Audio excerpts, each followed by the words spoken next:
Yes,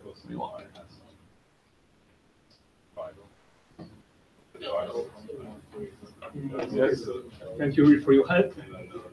I'm Tomasz Kloda from University of Modena, and I would like to present HERCULES European project, in which is coordinated by University of Modena Hyper Lab by Professor Marco Bertonia, and the partners in that project are also evidence. Swiss Federal Institute of Technology, the University of Prague, Airbus, Modena, and FICO. So in this project, we would like to show how to use commercial off-the-shelf multi-core platforms for the real-time embedded systems. Real-time embedded systems are the mission-critical systems, like flight control system, like vehicle stability control, like many medical devices. And in that kind of systems, system faults or too long response times are not accepted. We cannot tolerate system faults, and we cannot tolerate too long response times. However, commercial off-the-shelf multi-core platforms are designed with little or no attention to the worst case time behavior.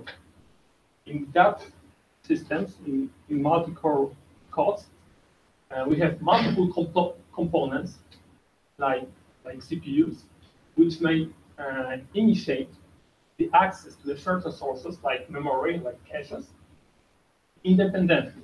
So at the same time, it can cause, if that accesses are initiated at the same time, we cause contention, which leads to the time degradation of the behavior of our system. So in that project, we would like to provide some mechanisms to schedule the memory accesses in the way that there is no that contention, and also to serve to divide the access to the shared resources like the caches.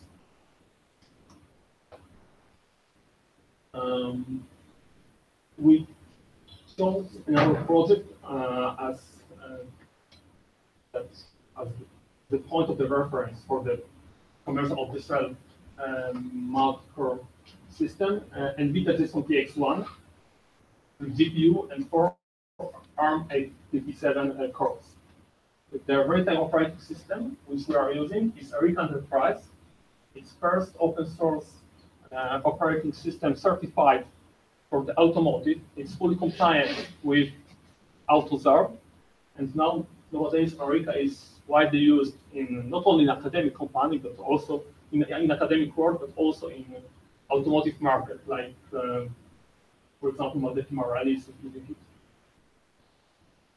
And during coffee break, we invite you to see the demos prepared by Evidence.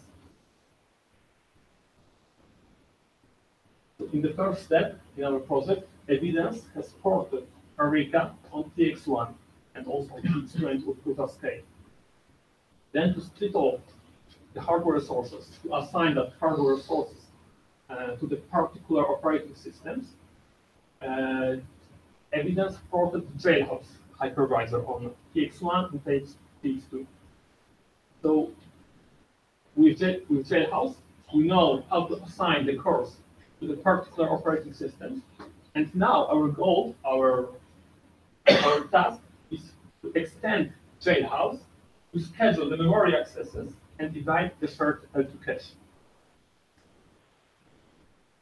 Okay, in the reference community, Rodolfo Pellizzoni proposed the PREM execution model. That model is used to schedule the memory access. In that model, tasks are divided into chunks of execution, and each chunk has two phases: the memory phase and the execution phase. in memory phase, needed instructions and data are prefetched into local memory, into the, in our case, it's LP cache. And during execution phase, the task is using only that data. So if I have everything at my disposal, if everything is prefetched before, there is no memory conflicts. I have no cache misses during that computation phase. And the idea of that model is to schedule end phases of the tasks running on different CPUs in the way that they don't overlap. So in that way, only one CPU is making the access to the memory. So there are no conflicts.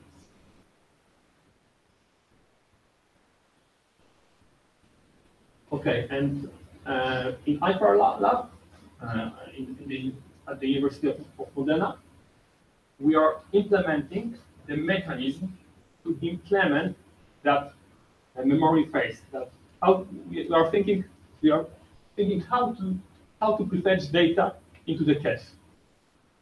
Tomasz, I think that some people who are doing those things, they usually use platforms where you can like configure your caches into SRAM memory or SMIN, something like that, and they can actually schedule the. Is this something you want to do, or is it like, you have to? I mean, to configure the caches. It's horrible. Yes, you're right, because but that's in fact that's the problem.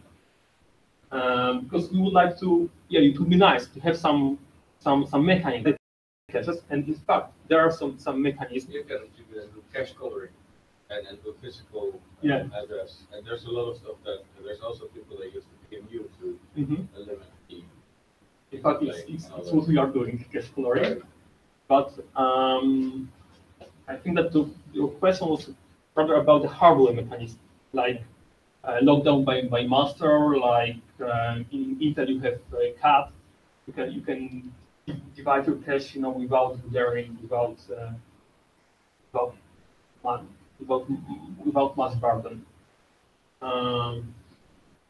However, on our platform, on X1 or ARM 857, there are no lockdown mechanisms. So we must use some software technique, which I think that cache coloring is widely used, and it's something we know it's works very well.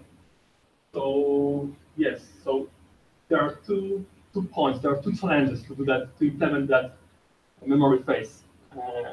First, to divide the cache, because if in my memory phase I prefetch something, and then in the memory phase of some other task there's something prefetched, but it goes to the same cache set, there's no point in it doesn't work. I must separate. I must provide some kind of spatial isolation. I want to assign to each core its own partition of the cache. And because I don't have that hardware mechanism, I must use that software technique, which is called cache coloring, and which I will present in the next part of my talk. Okay, there is another problem also with the caches, that the replacement policy is pseudo-random. Okay, what does it mean? It means that I'm choosing my victim in a random manner. So if in my memory phase I prefetch something into L2 cache, and then I prefetch new data, that new data might evict the data I have already prefetched. So at the end, I'm not able to prefetch all the data I want, only a part of that. And to tackle that problem, we are proposing some very easy technique, which we call preventive invalidation. So first, I will talk about the cache coloring in JHouse. So my cache is physically indexed, and that's my memory, and the position, the cache index, in which the memory blocks are fetched depends on the physical address of the memory. So for example, on ARM A57, which has 2 megabytes of edge cache and 16 ways, every 128 kilobytes, I have the memory block which goes inside the same cache index, which goes in the same cache set. So that technique, cache coloring, we call the memory blocks which divide the same cache index, the same cache set, colors. And the idea is to assign to different CPUs, different cores, different colors.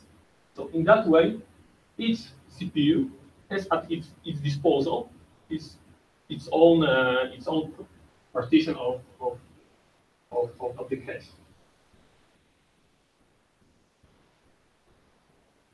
Okay, ARM is using a virtualization extension, which has 2 stages. In the first stage, you get the translations from the virtual addresses of the virtual machines to what we call intermediate physical address. And then there's a second stage of the translation from intermediate physical address (IPA) to physical address. And that stage is controlled by jailhouse. And that's the place where we implemented cache coloring. So basically, we are playing with the mapping from intermediate physical address to physical address.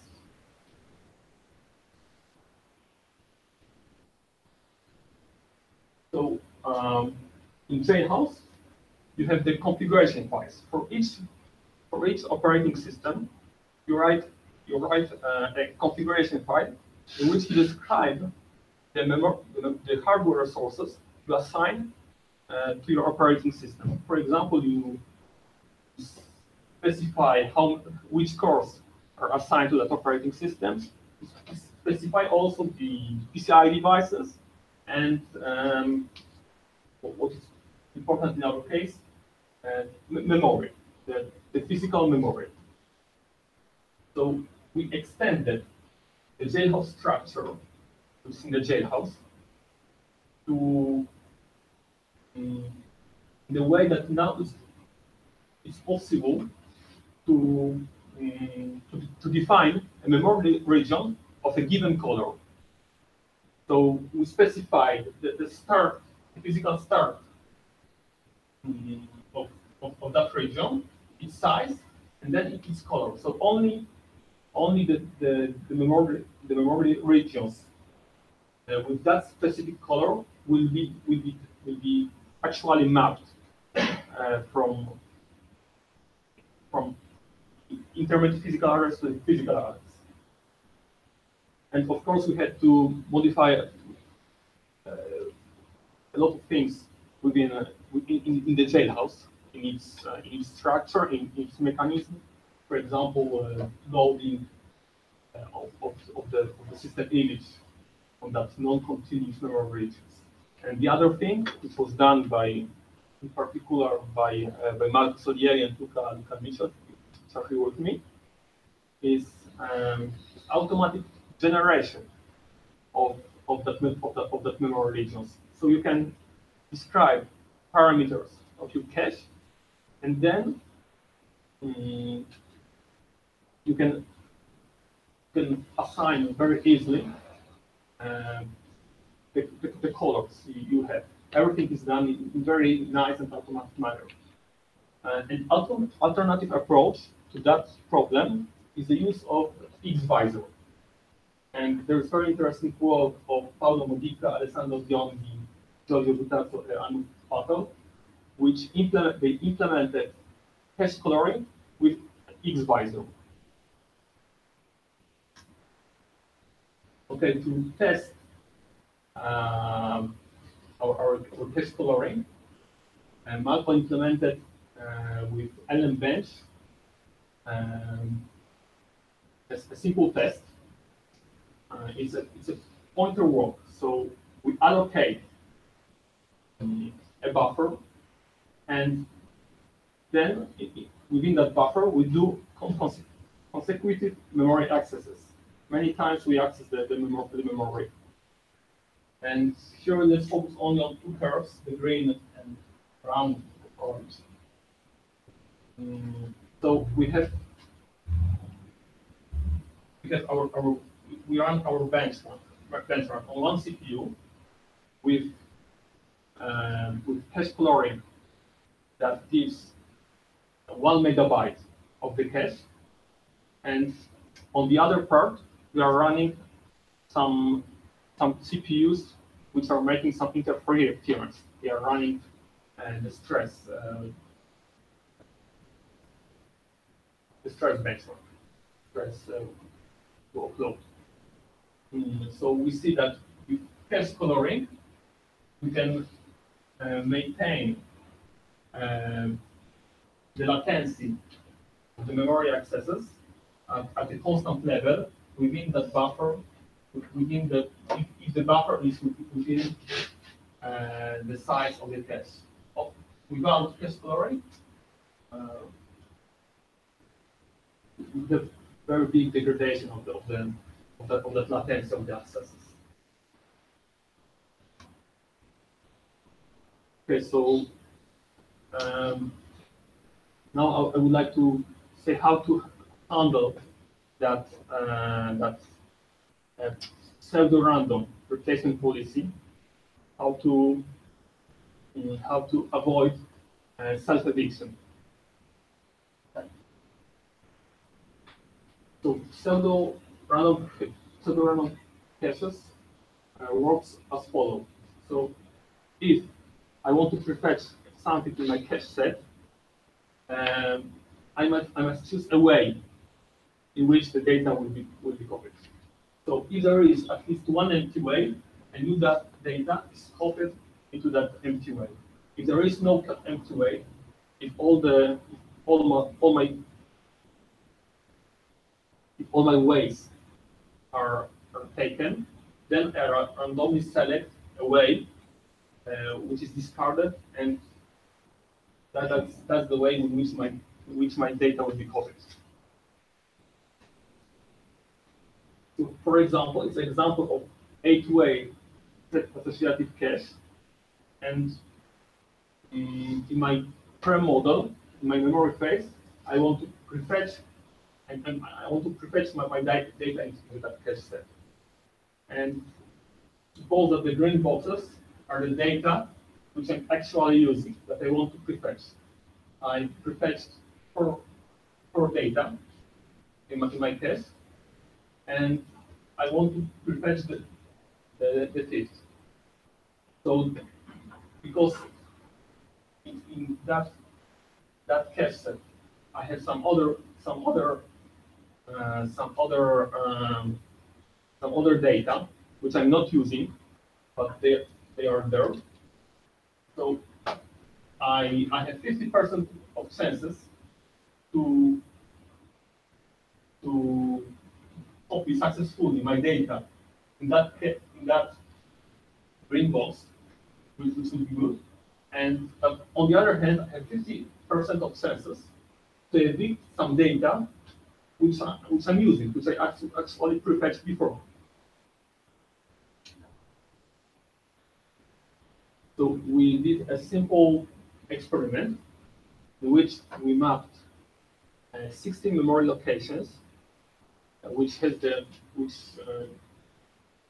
covers the same cache set, and then we prefetched that all that 16 memory blocks into the cache. And then at the end, with RAM index, we looked inside the cache to see how many of this data is actually in the cache. This is histogram that shows the distribution of 100,000 execution of our test. So we see that if I'm prefetching 16 data, only 10 of them will actually end up in the cache. We did also an analytic model. We did a concurrent chain, which exactly sticks that this distribution. So the simple trick to avoid that behavior is to flash the cache set in which we are prefetching the data before. So in that case, because I'm always picking the empty ways, because I'm picking always the empty ways, the data I'm prefetching will go to that empty way. And we did the same experiment, this time with invalidating before all by cache set. And we see that all the data at the end we want to prefetch are actually inside the cache. So the cache is pseudo-random, but with that preventive flashing, with that preventive invalidation, we can make its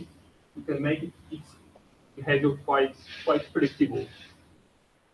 However, the thing is that flashing the cache takes some time. So we were a little bit worried that okay, we will have some deterministic behavior, but the cost in the average performance will drop. So we executed some benchmarks. This is the heap sort. On the x-axis, we have the footprint of the array which we are sorting.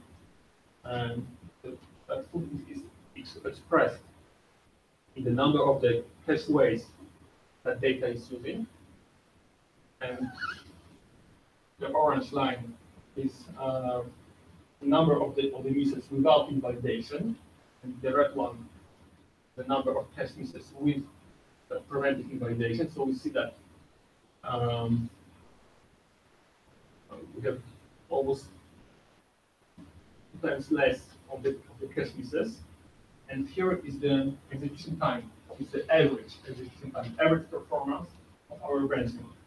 So we see that they're more or less of the same, even if the footprint is big. We can, there are techniques with invalidation can outperform the technique without validation. And there are even some cases in which it may be better to use that invalidation even in the average case. And that kind of application which we called was iteration of linked list. So we are doing 2 iterations of linked list, and that is a kind of application. That's a kind of a program which really is very sensitive to the cache misses. And in that case, reducing the cache misses also reduces significantly the execution time of the program. Okay, but our main concern was worst case behavior, and in fact we clean and invalidate. If we are doing the analysis of the execution time of our program, every next access to the data must be a hit. And if we don't use that technique, if we don't do clean and invalidate, we must always think about the worst case. And what is worst case? Worst case is when I'm always self-predicting the data I prefetched before. And in that case, every next access to the data is a miss. Of course, that that behavior is very unlikely. The probability is very low, and a good trade-off.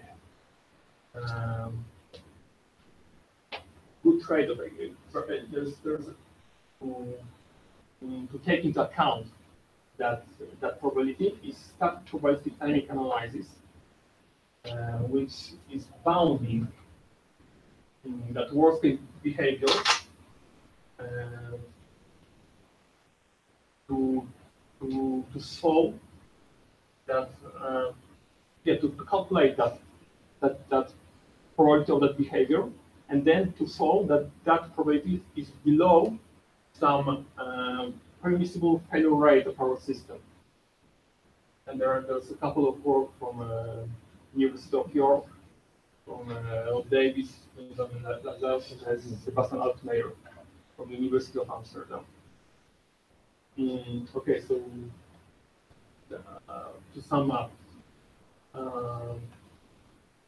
there are the main propositions of the HERCULES project right now is porting of a real-time price on TX2 ultra scale, which is made by Evidence. Evidence also ported Jailhouse on TX1 and TX2. University of Prague has developed a compiler to generate that premised tasks. And on our side, as Unimore, we provided that technique. We implemented test coloring in Jailhouse, and we also developed that technique of preventive invalidation for pseudo-random hashes. And Manetti Morelli and Python and Aruba, they would provide some use case on which we will test our final framework. Okay, so thank you. Any questions? Yeah. So you talked about cache coloring and things like that in order to provide like isolation between your VMs. Mm-hmm. I guess one of the things with this execution model is that you have to be able to bound the duration of memory accesses, the actual accesses to the DRAM, right? In order to make sure they don't overlap. Yeah. So this is, in my experience, really hard. Yes. Because like DRAM is like really bursty and has like the time it takes to perform memory access depends a lot on the history, and so you have like conflicts between those VMs. Is this something you want to address, or yes, is it just more you want to bound like? No, in fact, it's our next step. We would like to implement that memory scheduling. I know that in HERCULES it was already done. Right. Yeah, but I would be very interested in having your feedback on that, because. So one of the big problems is usually that you have several banks in your DRAM, and by default you have like very often you have interleaved memory accesses, which means that like if you increment pointer in memory, you will jump from one bank to another all the time. And because of that, it's a nightmare to actually correlate time iterations of memory accesses for like parallel VMs. But can you find some patterns which are more predictable than the others? Well, some controllers, on some controllers you can disable this interleaving, but I don't know if you can do that on the platforms. If you can't, because our main problem is that we have we rely only on the documentation, and we cannot find all the information we need in the documentation. So I guess that's always the problem with using COTS for statistical stuff, right? Like COTS vendors, they don't give you the documentation needs. So reverse engineer yourself. Yeah.